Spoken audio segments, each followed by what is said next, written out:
नमस्कार मित्रों, कथा निधि चैनल पर आज हम सुनने वाले हैं ख्यातनाम लेखिका शिवानी जी की लिखी कहानी गूंगा। तो आइए शुरू करते हैं कहानी। सर्जन पंड्या को दूर से देखने पर लगता कोई अंग्रेज चला आ रहा है। सुर्ख गालों पर सुख, संतोष और स्वास्थ्य की चमक थी। उनके हाथ में कुछ ऐसा यश था कि उनकी प्रतिभा का स्पर्श पाते ही मुरझाए मरीज भी चंगे होकर बैठ जाते। उनकी फीस भी उनके व्यक्तित्व की भांति ही रौबीली थी।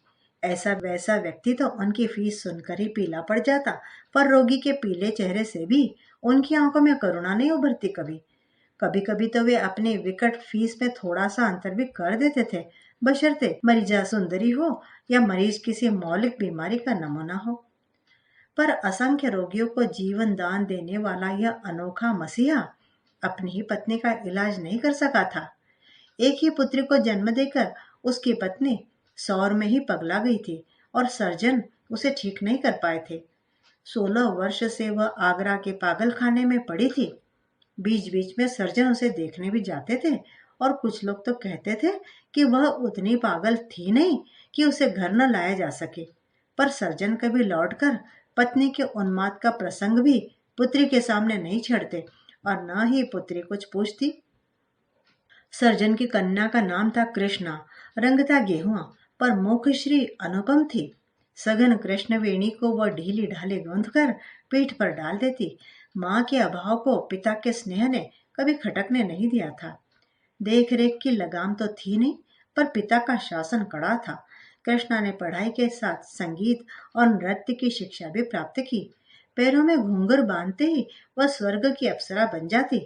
बड़े से बड़ा कला मर्मज्ञ हो या नृत्य संगीत से एकदम ही अनभिज्ञ कोई अरसिक, सब उसके नृत्य की रस माधुरी में डूब कर रह जाते। यही उसके नृत्य की विशेषता थी। एक बार एक नृत्योत्सव में 3 घंटे तक नाचकर दर्शकों को मंत्रमुग्ध कर दिया था उसने। और अंत में जब हाथ जोड़कर दर्शकों की ओर सिर झुकाया तो तालियों से हॉल गूंज उठा। सर्जन की आंखों में आनंदाश्रु छलक उठे। अंतःकरण को अमृत वृष्टि से परिप्लावित करती उस छवि को एकटक देखते एक और व्यक्ति की भी आंखें तरल हो गई थी, और वह था तरुण स्क्वाड्रन लीडर वी डिसूजा। वह कृष्णा के पड़ोसी डॉक्टर डिसूजा का पुत्र था। उसके पिता सर्जन के क्लिनिक में ही काम करते और सर्जरी में ही हाथ में छुरी लग जाने से टिटेनस से उनकी मृत्यु हो गई थी। पिता की मृत्यु के बाद मातृहीन डिसूजा सर्जन के साथ ही छुट्टियां बिताता। कृष्णा के आकर्षण जाल में वह इस बुरी तरह फंस गया है, यह उसी दिन वह जान पाया था। स्वभाव से ही लजीले उस सौम्य गोवन युवक पर सर्जन का अत्यंत स्नेह था। उसके लंबोदरे चेहरे पर सांवले रंग की चमक थी। पतली पतली मूछों के नीचे उसके पतले होठों पर सदा संयम की चाबी लगी रहती। वह बड़े ही नम्र स्वर में बोलता और बड़े ही सलीके से कपड़े पहनता। उसके जूते ऐसे चमकते कि कोई चाहे तो अपना मुंह देख ले। सर्जन उसके जूतों की इसी चमक पर फिदा थे। शाबाश बेटे, तुम्हारे जूतों की चमक देखकर हमारी तबीयत खुश हो जाती है। जो शख्स अपने जूते चमका कर रखता है उसका दिल भी हमेशा चमकता रहता है। पता नहीं सर्जन का कथन किस अंश तक सच था, पर डिसूजा का हृदय सचमुच ही एकदम साफ था। वह जितना ही कृष्णा से बचकर निकलता वह उसे उतना ही घेर लेती। इसी बीच सर्जन को अपने निस्संतान बूढ़े चाचा के क्रिया निपटाने पहाड़ जाना पड़ा। कुछ ही दिन पूर्व उसके चाचा का अनुनय भरा पत्र आया था।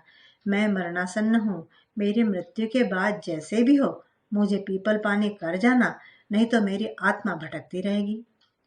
सर्जन प्रगतिशील विचारों के होकर भी घोर सनातनी थे। अपने राजप्रासाद के गुसलखाने में लघु शंका से निवृत्त होने भी जाते तो जनेऊ कान पर चढ़ा होता।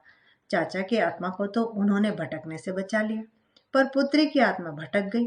13वीं करके लौटे तो चित्त प्रसन्न था। आत्मीय स्वजनों ने उनकी पुत्री के लिए एक हीरे सा टुकड़ा वर ढूंढ दिया था। कृष्णा उन्हें लेने एयरपोर्ट पर आई। क्यों बेटी, कांतम्मा तुम्हें छोड़कर छुट्टी लेकर घर तो नहीं चली गई थी? उन्होंने पूछा। कांतम्मा उनके वर्षों पुराने बूढ़ी आया थी। ना पापा, नम्रमुखी कन्या उन्हें कुछ पीली सी लगी। पापा, मेरे लिए पहाड़ की मिठाई बाल सिंगौड़ी लाए कि नहीं? बच्ची की तरह मचल कर उसने पूछा। लाया क्यों नहीं, और भी एक चीज लाया हूं अपनी दुलारी बेटी के लिए। जानती हो क्या है? सर्जन ने मुस्कुराकर कहा। क्या पापा? एक सुंदर सा वर, जिसे ढूंढने ही शायद भगवान ने मुझे पहाड़ भेजा था। सर्जन ने कनखियों से बेटी की ओर देखा और ममता से उनका गला भर आया। थोड़े दिनों में उनकी बेटी पराई हो जाएगी। कृष्णा का चेहरा आश्चर्यजनक रूप से सफेद लग रहा था।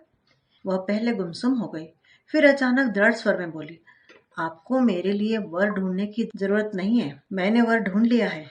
सर्जन दंग रह गए। कहती क्या है लड़की? कहाँ से वर ढूंढ लिया? यहाँ तो अपने समाज का एक परिवार भी नहीं था। क्या बात कर रही है पगली? कैसा वर? उन्होंने स्वर को करुण बनाकर पूछा। हाँ पापा, मैं विक्की से ही ब्याह करूंगी। सामान्य सी किशोरी के कंठ की दृढ़ता में कहीं भी नम्रता की मिठास नहीं थी। सर्जन क्रोध से कांपते चुपचाप अपने मूछें नोचने लगे। सामान्य सा पायलट डिसूजा, उस पर भी ईसाई, और कहाँ कुमाऊं के महापंडितों के खानदान की पुत्री कृष्णा। कार घर पहुंची तो डिसूजा को बुलाने आदमी भेजा। पता लगा डिसूजा मद्रास चला गया है। शासन की लक्ष्मण रेखा में पुत्री को बांधकर सर्जन निश्चिंत हो गए। बिना उनसे पूछे अब वह गुसलखाने भी नहीं जा सकती थी। सर्जन को इसी बीच जयपुर की मेडिकल सेमिनार में अध्यक्षता करने जाना पड़ गया। कांतम्मा को कड़ी हिदायतें देकर वे 2 और बूढ़ी नौकरानियां तैनात कर गए, किंतु 3 जोड़ी बूढ़ी आंखों को धोखा देने के लिए कृष्णा की एक ही जोड़ी जवान आंखें काफी थी। डिसूजा खबर पाती छुट्टी लेकर आ गया और दोनों फिर लुक छिप कर मिलने लगे। पापा के आने में केवल 8 दिन है विकी। एक दिन कृष्णा ने उसकी छाती पर माथा टिकाकर कहा, तुम्हें 5 दिन बाद लंबी ट्रेनिंग के लिए फ्रांस जाना है। क्यों ना हम सेंट पॉल के बूढ़े पादरी की खुशामद करके शादी कर ले। पापा फिर करी क्या लेंगे। एक शाम दोनों जंगल में खो गए। बच्चों की भांति एक दूसरे का हाथ कसकर पकड़े सेंट पॉल से लौटे। तीसरे दिन डिसूजा चला गया। सर्जन लौटे। 2.5-3 माह तक मरीजों में फंसे रहे। एक दिन लेटे लेटे वे अखबार पढ़ रहे थे कि पहले ही पृष्ठ पर तरुण भारतीय पायलट की मृत्यु की खबर देखकर चौंक गए। डिसूजा की मृत्यु हो गई थी। वे मन ही मन ईश्वर को लाख लाख धन्यवाद दे रहे थे कि एक चीख सुनकर चौंक पड़े। कृष्णा उनके पीछे खड़ी थी। उसका रोना और कोई न सुन ले, यह सोचकर सर्जन ने चट से उसे उसके कमरे में धकेल कर अंदर से चिटकनी चढ़ा दी। पर कृष्णा सिसकती रही। क्या तूफान मचा रखा है तुमने? कोई नादान बच्चे तो नहीं हो तुम? तुम्हें पता होना चाहिए कि तुम्हारी शादी तय हो चुकी है। बाल बिखराए ही कृष्णा तड़प कर उठ बैठी। मेरी शादी हो चुकी थी पापा। क्या बकती है? सर्जन ने तिलमिलाकर बेटी की ओर चांटा साधा, फिर बड़ी चेष्टा से बिना मारे ही हाथ खींच लिया। हाँ पापा, 3 माह पहले सेंट पॉल के पादरी ने हमारी शादी करवाई थी। विक्की मेरा पति था। उसके होंठ कांपने लगे। चुप कर बेहूदी, तुम अभी नाबालिग हो, शादी हो ही कैसे सकती है। गुस्से से पैर पटक कर सर्जन धड़धड़ाते पादरी के पास गए। ना जाने कितने के चेक से उसका मुंह बंद किया। लौटे तो कृष्णा को समझाते हुए कहा, मैंने पादरी को समझा दिया है, वह सब रिकॉर्ड जला देगा। खिलवाड़ा को कोई भी धर्म शादी नहीं कह सकता। पर एक बात और है पापा। सिर झुकाकर कृष्णा जमीन में गड़ गई। क्या? चीख कर ही पूछा सर्जन ने। मैं मां बनने वाली हूँ। दोनों हाथों से मुंह ढांप कर वह सिसक उठी। नियति से जूझकर सर्जन अब धराशायी थे। रात भर वे पिंजड़े में बंद शेर की तरह चक्कर लगाते रहे। फिर भोर होते होते उन्होंने कमर कस ली। दूसरे दिन वे पुत्री को लेकर यह कर चले गए कि सगाई की रस्म पूरी करने वे पहाड़ जा रहे हैं। मार्ग में उन्होंने बेटी को कितना समझाया, जिंदगी वह अकेली नहीं काट सकती। दिल्ली में एक बहुत बड़े महिला आश्रम के संचालिका काशीबाई को वे जानते थे। कुछ वर्ष पूर्व उसे ब्रेस्ट कैंसर हो गया था। उन्होंने उस विधवा सुंदरी को कभी जीवन दान दिया था। आज उसी का प्रतिदान मांगने जा रहे थे। सब कुछ सुनकर काशीबाई हंसकर बोली, आप निश्चिंत रहे सर्जन, किसी को कानो कान खबर नहीं होने की। भाग्य ने सर्जन पर दया करके समय से पूर्व कृष्णा को मुक्ति दे दी। सतमासी पुत्र को जन्म देकर वह 4 माह बाद घर लौट आई। कुछ ही दिनों बाद उसके विवाह की तैयारियां जोर शोर से होने लगी। 7 फेरे लगाकर सप्तपदी पूर्ण हुई तो सर्जन के दिल का पहाड़ हट गया।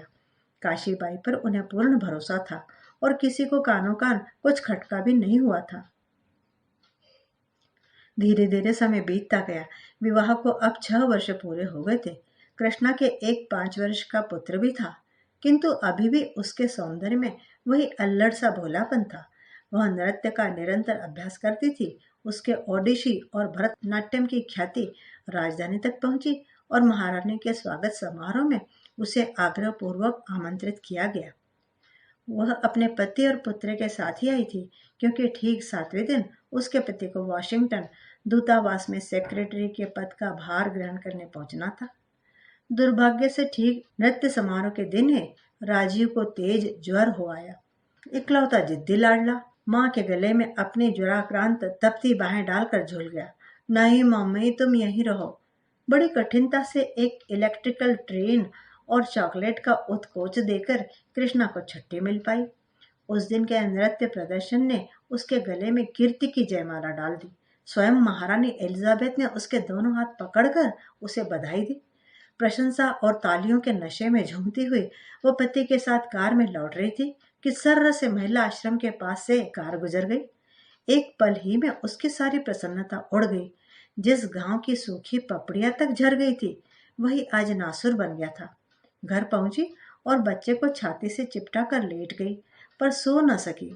माँ को पाकर राजीव ने प्रसन्नता से माँ की छाती में मुंह छिपा लिया। पीपल के पेड़ के साये में घिरी आश्रम की छोटी सी कोठरी में मूंज की झूला सी चारपाई पर एक अभागा सो रहा था। उसके पास मुंह छुपाने को किसी की छाती नहीं थी। उसे सदा के लिए छोड़ जाने पर भी माँ ने किसी प्रकार का समझौता नहीं किया था। न उसे माँ के लौटने का इंतजार था, न बिछोह का दर्द। वह दिन भर आश्रम के लावारिस बच्चों से पिटता रहता। उसकी शांत आंखों में एक अजब उदासी थी। न वह किसी से बोलता था, न किसी से झगड़ता। झगड़ता भी कैसे? वह बहरा था और बोलता भी क्या? बेचारा जन्म से ही गूंगा था। कृष्णा को यह सब कुछ पता नहीं था। 5 वर्षों में वह कई बार उसे देखने को व्याकुल हो उठी थी, पर उसने पापा को आश्रम में कभी पैर भी न रखने का वचन दिया था। फिर क्या पता, शायद मर ही गया हो। बेचारी कृष्णा क्या जानती थी कि ऐसे बच्चे जिनकी मौत की मन्नतें मांगी जाती हैं, कभी नहीं मरते।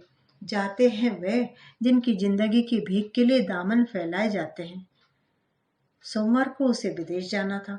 बच्चे का बुखार उतर गया था और वह अपनी रेल से खेल रहा था। पति कहीं गए हुए थे। कृष्णा ने अपनी कार निकाली और उसी दुकान पर पहुंची जहां से खिलौनों की रेल खरीदी थी। ठीक वैसी रेल खरीदी, एक बड़ा सा भालू लिया और कई चॉकलेटों से बैग भरकर आश्रम की ओर चल पड़ी। थोड़ी दूरी पर कार पार्क करके उतरी तो कलेजा धड़कने लगा। क्या पता काशीबाई की बदली हो गई हो।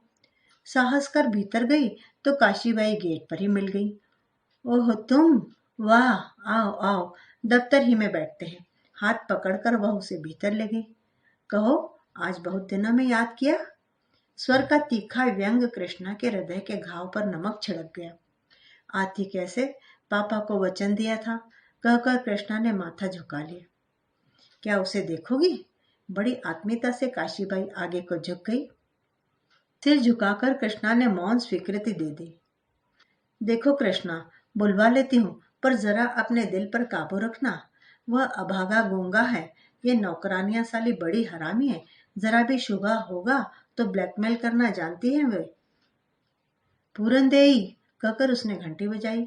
एक अधेड़ से जल्लाद औरत आकर खड़ी हो गई। देखो, गूंगा बागा को ले आओ, बड़ी डॉक्टरनी आई है, उसकी जबान देखेंगी। पूरन देई चली गई तो संसार की सारी हथौड़ियां कृष्णा की कनपट्टी पर चलने लगी। रुमाल निकालकर वह पसीना पोंछ रही थी कि चल चल कहती हुई खच्चर की तरह हाँकती पूरन देई गूंगे को ले आई।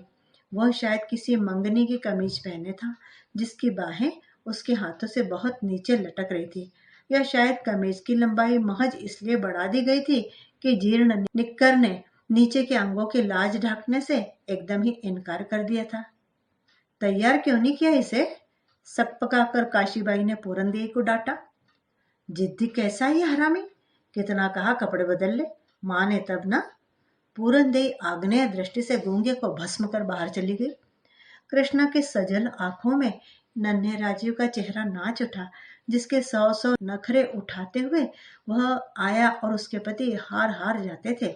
द्वार पर कुंडी चढ़ाकर काशीबाई ने इशारे से गूंगे को नजदीक बुलाया। आओ बेटा। घम घम गूंगे ने किसी महान दार्शनिक की भांति हंसकर अपनी गूंगी दलील पेश की, जैसे कृष्णा से कह रहा हो, माँ इसकी बातों में मत आना, यह बड़ी लबारी है। कृष्णा ने बेटे की बात समझ ली। ऐसी भाषा केवल माँ ही तो समझ सकती है। झर-झर कर उसकी आंखें बरस पड़ी। छोटा सा डिसूजा ही तो खड़ा था सामने, वही संयमी दृष्टि और वैरागी मुस्कान। लपक कर उसने गूंगे को भींच कर छाती से लगा लिया। कभी उसकी लटों को चूमती, कभी मैल से काली कलाइयों को। लगता था चूम चूम कर ही गूंगे को अपने में भर लेगी। अरे बस भी कर, क्यों गूंगे का सिर फिरा रही है? अपनी जल्लादी आंखों को और भी कठोर बनाकर काशीबाई बोली। तिल मिलाकर कृष्णा ने उसे छोड़ दिया। मुक्ति पाते ही गूंगा खिलौनों के पास खड़ा हो गया। ले सब तेरे लिए हैं, कहकर काशीबाई ने उसे डिब्बे थमा दिए। गूंगी आंखें चमक उठे। कभी इंजन को उठाता, कभी रंगीन लाल हरे रेल के डब्बे को, कभी ताली बजाता और कभी गोल गोल घूम घूम कर नाचता, हम हम करके। अब तुम जाओ कृष्णा, बड़ी देर से दरवाजा बंद है। मुई पूरनदेवी कहीं द्वार पर ही कान लगाए खड़ी न हो। वाह, अंगूठी तो बड़ी सुंदर है तुम्हारी। लालची दृष्टि का संदेश कृष्णा समझ गई। चट से अंगूठी उतार कर उसने काशीबाई को पहना दी और मुंह करुण दृष्टि से अपना संदेश भी दे दिया। मेरे गूंगे का ध्यान रखना। फिर हृदय पर पत्थर रखकर वो उठी, एक बार गूंगे को चूमा और तीर से बाहर छिटक गई। सोमवार को वह पति के साथ विदेश चली गई। कुछ ही महीनों में भारतीय सेक्रेटरी की नृत्य प्रवीणा पत्नी की चर्चा पूरी एम्बेसी में थी। एक बार टेलीविजन पर उसका नृत्य हुआ और एक दिन उसे एक पत्र मिला, एक गूंगे बहरे बच्चों की संस्था संचालिका मदर मारिया का। क्या वे उनके अभागे बच्चों के सम्मुख अपना मनोहारी नृत्य प्रस्तुत कर कृतार्थ करेंगी? कृष्णा ने एकदम स्वीकृति दे दी। 3 घंटे तक वह नाचती रही। गूंगे चेहरों पर खुशी की चमक उसके लिए करोड़ों तालियों की गड़गड़ाहट से भी बढ़कर थी। नृत्य समाप्त हुआ और मदर का हाथ पकड़कर एक देवदूत सा सुंदर बालक आया और उसे फूलों का गुच्छा भेंट किया। धन्यवाद बच्चे, क्या नाम है तुम्हारा? पूछते ही कृष्णा को अपनी अल्प बुद्धि पर क्रोध आया। ओ मिसेस त्रिपाठी, यह बेचारा तो जन्म से ही गूंगा है, मदर ने कहा। इसकी माँ इसे हमारे आश्रम के द्वार पर डाल गई थी, फिर पलट कर नहीं आई। यीशु इसे क्षमा करे, मदर ने क्रॉस बनाया। कृष्णा एकटक उस बच्चे के सुनहरे माथे को देखती रही, फिर टप टप टप टप करके उसके आंसू रत्न जटित वलयों को भिगोने लगे। यह क्या मिसेस त्रिपाठी, आप रो रही हैं? आश्चर्य से मदर ने पूछा और फिर बढ़कर उन्होंने कृष्णा के दोनों हाथों को चूम लिया। काश ऐसे ही प्रत्येक मानव दूसरे के दुख दर्द के लिए रो सकता। एक विदेशी गूंगे बच्चे के लिए आपकी आंखों में आंसू देखकर मुझे कितनी प्रसन्नता हुई है, कितनी। बेचारी मदर क्या जानती थी कि वे आंसू केवल उस विदेशी गूंगे बालक के लिए ही नहीं थे, वे उसके लिए भी थे जो अपनी दुबली कलाइयों से खिड़की की सलाखों को जकड़े ही रो रहा था। उसकी छाती से एक मैला सा कपड़े का भालू चिपका था। उसकी रेल काशीबाई ने आश्रम के खिलौनों के कमरे में बंद कर दी थी। वह कितना रोया था, पर कौन सुनता। आश्रम में मोटरों में बैठकर खादी की टोपी लगाए मेहमान आते, बच्चे को साफ कपड़े पहनाए जाते, मिठाई बंटती, पर गूंगा मिठाई फेंक कर अपने रेल के लिए मचलता रहता। समुद्र की उत्तुंग लहरों की भांति नाना तर्क वितर्कों की लहरें उसके नन्हे से कलेजे के कछार पर सिर पटक पटक कर व्यथी लौट जाती। वह कितना कुछ पूछना चाहता था। मेरी रेल क्यों छीन ली? इतने मेहमान आते हैं, पर वह क्यों नहीं आती जिसने मुझे चूम चूम कर खिलौने दिए थे? आज मेरी पीठ पर काशीबाई ने बेत क्यों मारे? मैंने तो पूरनदेवी की पीठ पर दांत ही काटे थे, पर वह जो मुझे रोज रोज मारती है, उसे बेत क्यों नहीं पड़ते? पर वह अभागा कुछ भी नहीं पूछ सकता। अंधे बेजान भालू को छाती से चिपकाकर खिड़की के अंधेरे कोने में दुबक कर खड़ा है, जहाँ थोड़ी देर तक न उसे काशीबाई ढूंढ सकती है और न पूरन देई। 7 समुद्र पार उसकी माँ भी सिसक रही है। शायद उन्हीं लाड़ भीनी सिसकियों की लोरी ने गूंगे को भी सुला दिया है। मीठी नींद में डूबा गूंगा अपने गूंगे सपनों की दुनिया में पहुंचकर खो गया है। वहां न काशीबाई है, न पूरन देई। वहां तो बस बड़ी सी बिजली की रेल है। सोने के पेड़ों पर खिलौने झूल रहे हैं और वही सुंदर सी औरत उसे गोद में उछाल उछाल कर चूम रही है। नींद ही में गूंगा मुस्कुराकर भालू को और भी कसकर छाती से लगा लेता। तो मित्रों, आपको कहानी कैसी लगी कमेंट करके प्लीज़ ज़रूर बताइएगा। मिलती हूँ दोबारा बढ़िया सी कहानी के साथ। तब तक विदा। आपका दिन शुभ हो।